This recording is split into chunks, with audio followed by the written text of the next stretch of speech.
नमस्कार. मालिकेच्या आजच्या भागामध्ये आपल्याला पाहायला मिळणार आहे की नंदिनी आणि जीवा हे दोघंही बोलत आहेत. नंदिनीने जीवाला प्रश्न विचारलेला आहे की तुम्ही हा टॅटू जो जाळलेला आहे तो का जाळला, कारण तुम्हाला हा टॅटू जाळून काय सिद्ध करायचं होतं.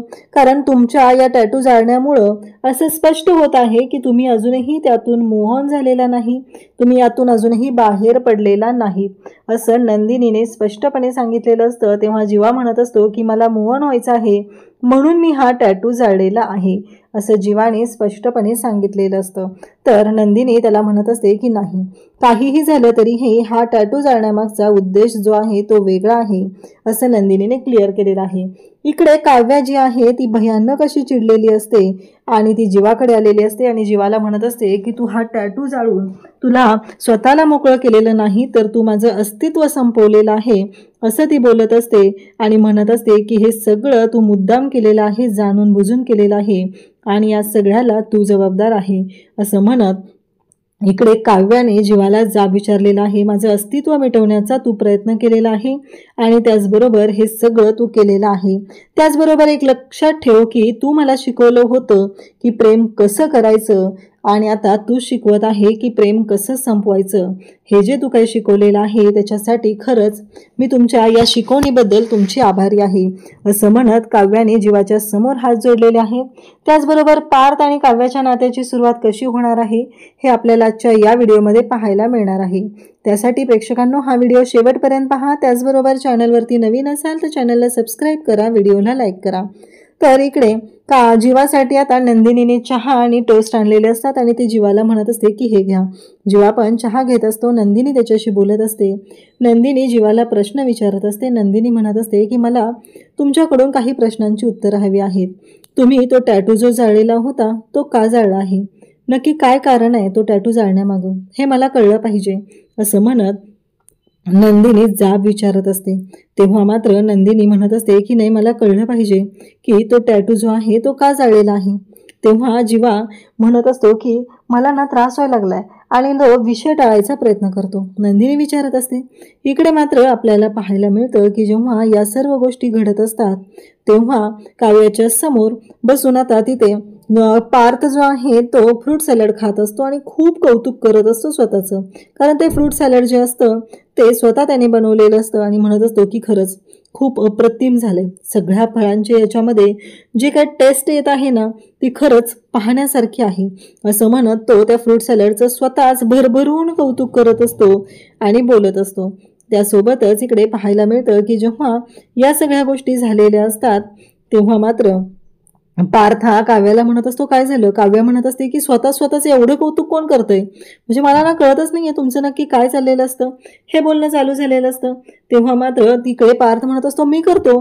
कसं आहे माहिती आहे का, मी जगातल्या टॉप 30 आर्किटेक्चरपैकी एक आहे हे मला माहिती आहे, पण त्याहीपेक्षा आज आणखी एक गोष्ट मला कळलेली आहे आणि ती म्हणजे की मी खूप चांगलं जेवणही बनवू शकतो असं म्हणत स्वतःचंच कौतुक आता स्वतः करत तो चाललेला असतो.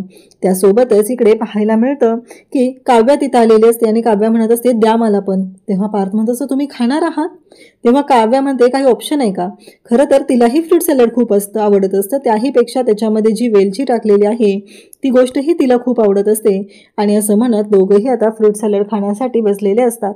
इकडे पार्थ म्हणत असतो की खरंच खाणार आहात ना तुम्ही. काव्या म्हणत असते हो खरंच खाणार आहे. आणि जेव्हा काव्याला तो फ्रूट सॅलड देत असतो पार्थ तेव्हा काव्या म्हणत असते हो जरा भरभर हात चालवा ना, किती निवांतपणे चाललेलं आहे तुमचं हे सगळं, मी काय सांगते तुम्हाला लक्षात येत नाहीये का असं म्हणत काव्या बोलतच असते आणि इकडे पार्थ मात्र तिच्याकडे पाहून हसत असतो. आणि काव्या पण जेव्हा एक चमचा खाते तेव्हा ती पण खरंच कौतुक करायला लागते. ती म्हणत असते की खरंच खूप छान बनवलेलं आहे हे फ्रूट सॅलड असं म्हणत काव्याने आता कौतुक केलेलं असतं आणि त्यासोबतच या सर्व गोष्टी घडत असतात. काव्याने मनापासून त्या फ्रूट सॅलडचं कौतुक केलेलं आहे आणि ती सांगत आहे की या सगळ्या गोष्टी ज्या आहेत त्या खूप छान पद्धतीने चालू झालेल्या असतात आणि सगळेजण आहेत ते पाहत असतात. आणि त्यानंतर आपल्याला पाहायला मिळतं की जेव्हा या सर्व गोष्टी घडत आहेत तेव्हा पार्थ आणि काव्या दोघंही कौतुक करू लागतात.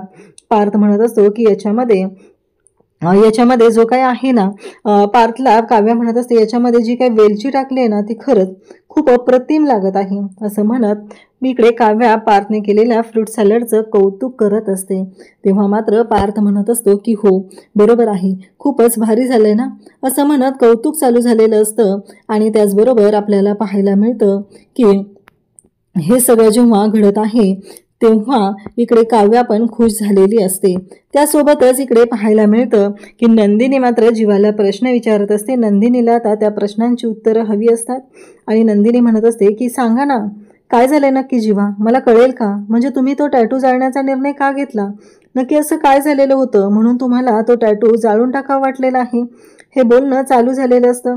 तेव्हा मात्र इकडे जीवाला अचानक दुखायला लागलेलं असतं आणि जीवा म्हणत असतो की मला ना त्रास व्हायला लागलेला आहे. हे सगळं जीवाचं नाटक असतं हे मात्र नंदिनीच्या लक्षात आलेलं असतं. आणि जीवा म्हणत असतो की नाही मला त्रास होतोय. नंदिनी त्याला वारंवार विचारण्याचा प्रयत्न करत असते, परंतु जीवा मात्र तिच्या प्रश्नाचं उत्तर देणं टाळत असतो. त्यासोबतच जीवा नंदिनीला म्हणत असतो की नाही मला ना कळतच नाहीये की मला खूप त्रास होतोय, मला ना त्रास होतोय असं म्हणत तो ओरडायला सुरुवात करतो. तेव्हा नंदिनी म्हणते की ठीक आहे, तुम्हाला आता त्रास होतोय ना, आपण नंतर बोलूया असं म्हणत नंदिनीने तो विषय थांबवलेला असतो. पण नंदिनीने आता मात्र तो विषय अशा पद्धतीने थांबवलेला असतो की नंतर त्याच्याशी बोलायचं आहे. त्यामुळे ती म्हणू लागते की नाही जीवाची तब्येत आता ठीक नाहीये, जरा ते बरे झाले ना त्यानंतर मी त्यांच्याशी बोलून घेईल. हे सगळं बोलणं चाललेलं असतं. तेव्हा मात्र इकडे जीवाला ती झोपायला सांगते, त्याच्या अंगावरती पांघरून घालते आणि मग आता पुन्हा हा विषय बोलायचा आहे असं तिचं ठरलेलं असतं. काहीही झालं तरीही या सगळ्या गोष्टी ज्या आहेत त्या अशा पद्धतीनं घडत असल्या तरीही इकडे नंदिनी जीवाची काळजी घेणं काही थांबवत नाही. पण तिच्या डोक्यात जे काही प्रश्न सुरू आहेत जीवाच्या बाबतीतले ते मात्र काही संपलेले नसतात.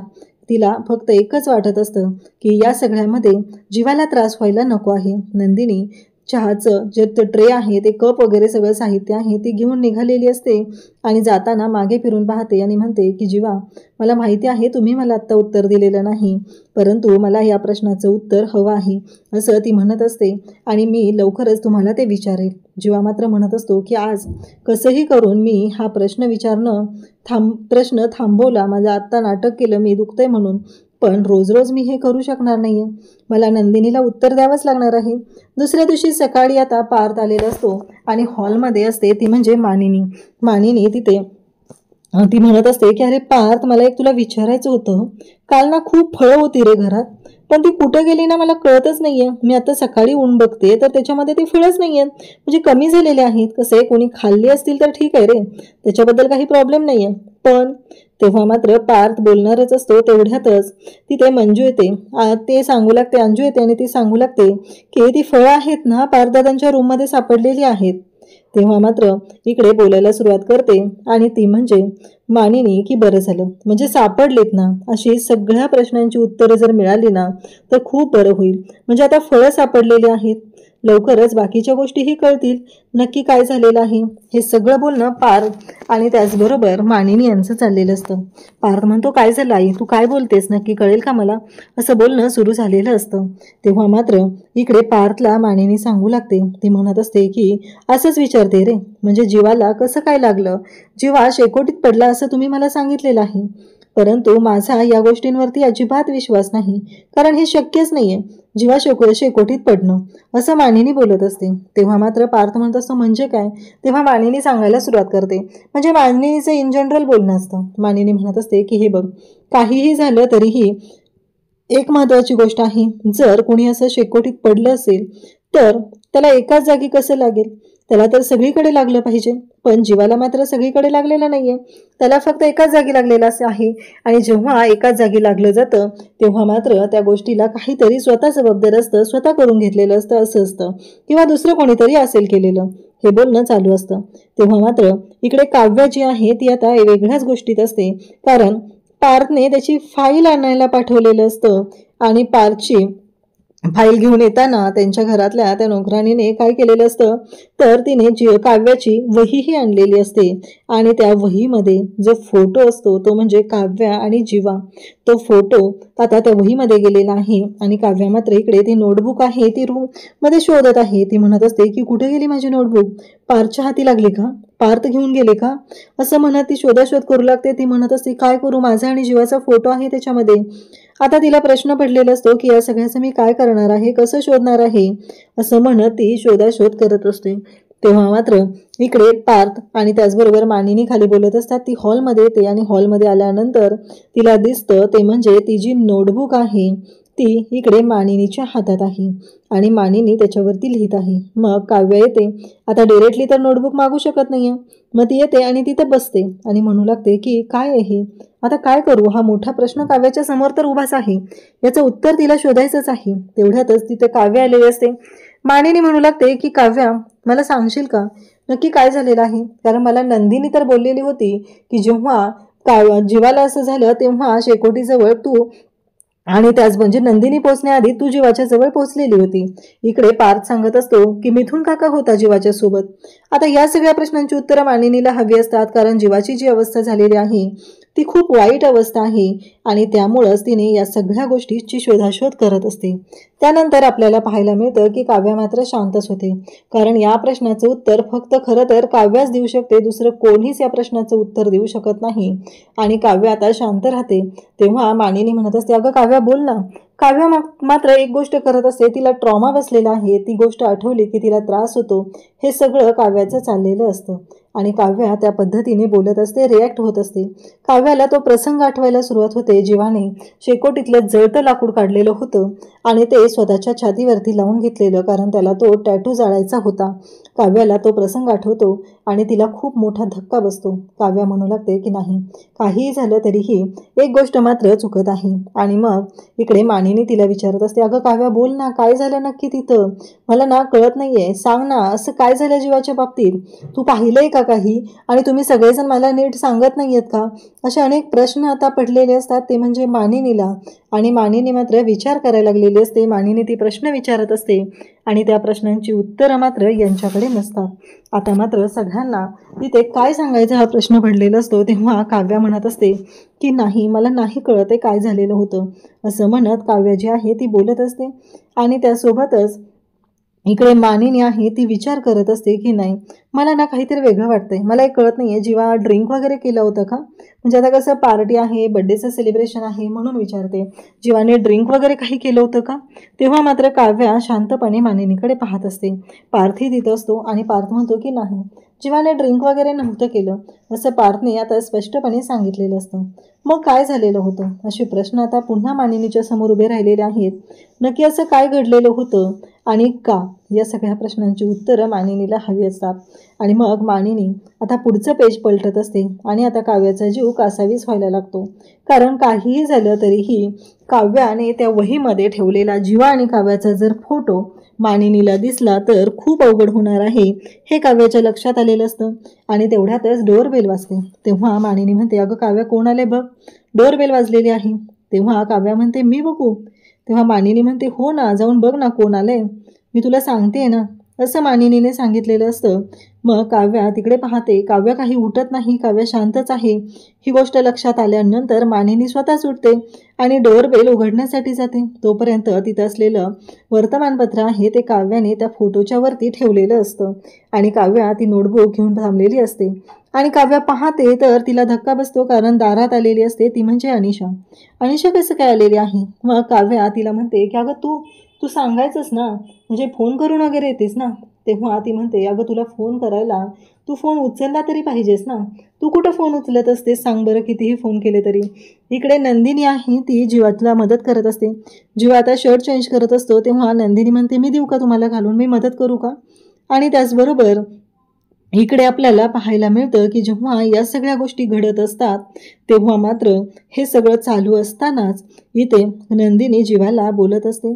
आणि मग जीवा म्हणत असतो की मला ना कळतच नाहीये की नक्की काय करायचं आहे, असं बोलणं चाललेलं असतं. आणि त्यासोबतच इकडे पाहायला मिळतं की जेव्हा जीवा आणि त्याचबरोबर नंदिनी असतात आणि मग जीवाला तो शर्ट घालताना खूप त्रास होत असतो. तेव्हा मात्र जीवा पुन्हा थांबतो आणि नंदिनी तिथे येते आणि नंदिनी म्हणू लागते की थांबा, मी तुम्हाला मदत करते, असं म्हणत नंदिनी तो शर्ट घालायला जीवाला मदत करू लागते. तेव्हा जीवा नंदिनीकडे पाहावं लागतो. खरंच खूप छान असं ते टायटल सॉन्ग सुरू होतं, लग्नानंतर होईलच प्रेम असं हे टायटल सॉन्ग सुरू झालेलं असतं. आणि त्यासोबतच इकडे पाहायला मिळतं की नंदिनी जीवाकडे पाहत असते, जीवा नंदिनीकडे पाहत असतो. दोघंही एकमेकांकडे पाहत असतात. दोघांच्याही लक्षात येत असतं फायनली काहीतरी आता सुरू झालेलं आहे हे लक्षात येत असतं. पण नंदिनीच्या मनातले प्रश्न मात्र संपलेले नसतात. नंदिनीला त्या प्रश्नांचा त्रास होत असतो. नंदिनीला त्या प्रश्नांची उत्तरं हवी असतात. का का हा टॅटू का जाळला गेला हा प्रश्न नंदिनीला पडलेला असतो आणि त्या प्रश्नाचं उत्तर नंदिनीला हवं असतं. तेव्हा जीवा थँक्यू म्हणतो आणि नंदिनी पाहत असते. तेव्हा जीवा म्हणतो की काय झालं. तेव्हा नंदिनी म्हणते की मी तुम्हाला तुमच्या गोळ्या तिथं काढून ठेवलेल्या त्या देऊ का. तेव्हा जीवा म्हणतो की नाही नको, मी घेईल, तू आवर तुझं. नंदिनी रूममधलं सगळं साहित्य आवरत असते आणि जेव्हा ती कपाट उघडते जीवाचं साहित्य ठेवायला, तेव्हा मात्र तिच्या समोर तिथं एक गोष्ट येते आणि ती म्हणजे ते जे हात मिळवलेला जो बनवलेलं असतं काव्यानं ते समोर आलेलं असतं आणि काव्यानं ते बनवून घेतलेलं असतं. ही गोष्ट मात्र आता समोर आलेली असते. तेव्हा मात्र आता नंदिनीच्या लक्षात येतं की नाही काहीतरी आहे आणि आत्ताच आपण जीवाला याबद्दल विचारलं पाहिजे. नंदिनी जीवाच्या जवळ येते आणि तिथं बसते आणि जीवाला विचारू लागते की मला आत्ता सांगा की तुम्ही तो टॅटू का जाळलात. म्हणजे काय होतं त्या टॅटू जाळण्यामागं काय होतं. मला ना खरं सांगू का, मला एक गोष्ट क्लिअर झालेली आहे, तुमचं प्रेम एकतर्फी नव्हतं. तुमच्या दोघांचं जीवापाड एकमेकांवरती प्रेम होतं. ही गोष्ट इथं क्लिअर झालेली आहे आणि तुम्ही कितीही म्हणत असलात तरीही. इकडे अनिशा काव्याला म्हणत असते की अगं नंदिनी ताईवरती अटॅक झाला तेव्हापासून तू आलेली नाही कॉलेजला आणि आता कॉलेजमधला जो सेशन आहे तो खूप महत्त्वाचा सुरू आहे ना, म्हणून मी तुला बोलवायला आलेले होते, तुला सांगायला आलेले होते. तेव्हा मात्र इकडे काव्या म्हणत असते पण अगं, आणि हे सगळं बोलणं चालूच झालेलं असतं. अजून इकडे अनिशाला माहीत नाही आहे की हे सगळं जे काही घडलेलं आहे त्यामध्ये काव्याकडून एक चूक झालेली आहे आणि त्याच्यामुळंच जीवाला एवढा सगळा मोठा धक्का बसलेला आहे. काव्यानं काय केलेलं आहे ही गोष्ट मात्र अजूनही अनिशाला माहीत नाही आहे. त्यानंतर इकडे आता मानिनी तिथं असते आणि काव्या म्हणते की आम्ही दोघीजणी रूममध्ये जाऊन बोलू का, ते डिस्कस करू का. तेव्हा मात्र मानिनी म्हणते हो ठीक आहे. काव्या मात्र ती नोटबुक घेऊन निघालेली असते. तेव्हा मानिनी म्हणते अगं थांब ना, ती नोटबुक दे जरा, मला त्याच्यावरती सगळं डिटेल करायचं आहे ना. आता काव्याला प्रश्न पडलाय की ती नोटबुक कशी देऊ, कारण काव्याला माहिती आहे त्या नोटबुकमध्ये तिचा आणि जीवाचा फोटो आहे. आता काव्या ती नोटबुक देणं कसं टाळणार आहे हे मात्र खूप मोठं ठरणार आहे. काव्याला काही करून ती नोटबुक आहे ती मानिनीला द्यायचीच नाही आणि त्यासाठीच तिने शांतपणे तिथं उभी राहिलेली आहे. इकडे काव्या, नंदिनी आणि जीवा बोलत असतात. नंदिनी म्हणत असते की तुम्हाला जर तो टॅटू जाळायचा म्हणजे तुम्हाला काढून टाकायचा असता, तो आठवणी जर मिटवायच्या असत्या तर तुम्ही असं नसतं केलं. तेव्हा मात्र जीवा म्हणत असतो की नाही तसं नाही आहे नंदिनी, मला मूव्ह ऑन व्हायचं आहे. तेव्हा नंदिनी म्हणते की तुम्हाला कळतंय का, तुम्ही जे काही केलेलं आहे ना आयुष्यभर ती गोष्ट तुमच्या जवळ राहणार आहे, कारण तुम्ही जाऊन अगदी नॉर्मल तो टॅटू रिमूव्ह करू शकला असता. मग हे सगळं करायची काहीच गरज नव्हती. पण इकडे जीवाला कधी वाटलंच नव्हतं की इकडे काव्य अशी समोर येईल आणि म्हणेल की हा टॅटू दाखव किंवा टॅटू दाखवण्यासाठी तिचे प्रयत्न चालू होतील. तेव्हा अचानक त्याला सुचलं ते त्याने केलं. ते पण इथे नंदिनी मात्र म्हणत असते की कसं आहे माहिती आहे का, आता तुम्ही जे काही केलेलं आहे ना त्यावरून हे स्पष्ट होत आहे की आयुष्यभर तुम्हाला ती व्यक्ती तुमच्याजवळ हवी आहे, तिच्या आठवणींमध्ये राहायचं आहे, म्हणून हे सगळं झालेलं आहे असं स्पष्टपणे नंदिनीने सांगितलेलं असतं. तेव्हा मात्र जीवा नंदिनीकडे पाहत असतो. नंदिनी म्हणत असते की जे काय झालेलं आहे त्यामुळं क्लिअर झालेलं आहे की ती व्यक्ती तुमच्या मनातून अजून गेलेली नाही. कसं आहे, मी तुम्हाला आजपर्यंत विचारलं नव्हतं, पण आता जे झालेलं आहे ते मात्र खूपच भयानक आणि चुकीचं झालेलं आहे असं इकडे नंदिनी बोलत असते. त्यानंतर आपल्याला पाहायला मिळतं की काव्य आहे ती आता उद्याच्या भागात जीवाकडे आलेली आहे. एकीकडे नंदिनी म्हणत आहे की तुम्हाला मूव्ह ऑन व्हायचं नव्हतं म्हणून तुम्ही तो टॅटू जाळलेला आहे आणि एकीकडे काव्य जी आहे ती म्हणत आहे की तुला माझं अस्तित्व मिटवायचं होतं. काव्य येते आणि सरळ सरळ बोलायला लागते की तुला माझं अस्तित्व मिटवायचं होतं आणि म्हणूनच तू हे सगळं केलेलं आहे. अशा पद्धतीने काव्या बोलत असते. तेव्हा मात्र इकडे पाहायला मिळतं की जीवाला आता प्रश्न पडले. काव्या म्हणते की प्रेम कसं करायचं हे तुझ्याकडून शिकले, पण त्याचबरोबर या सगळ्या प्रेमाच्या गोष्टी ज्या आहेत त्यामध्ये काही अशा गोष्टी घडलेल्या होत्या की मला ना कळतच नाही आहे की मी काय बोललं पाहिजे आणि काय नाही. प्रेम कसं तोडायचं हे सुद्धा तुझ्याकडून शिकलेले आहे. पण एक गोष्ट लक्षात ठेव जीवा देशमुख, आता तू माझ्यासाठी फक्त माझ्या ताईचा नवरा आहे आता माझ्या आयुष्यात तुझ्याबद्दल काहीही मला वाटत नाही. मी हे सगळं नातं संपवलेलं आहे आणि जी काही तू मला शिकवणी दिलेली आहे त्या शिकवणीबद्दल खरंच मी तुझी आभारी आहे. असं म्हणत काव्याने जीवाच्या समोर हात जोडलेले आहेत आणि त्याला धन्यवाद म्हणलेले आहे आणि नातं जे आहे ते कायमस्वरूपी तुटलेलं आहे असं ठणकावून सांगितलेलं आहे. अशाच अपडेटसाठी चॅनलशी कनेक्टेड राहा. थँक्यू.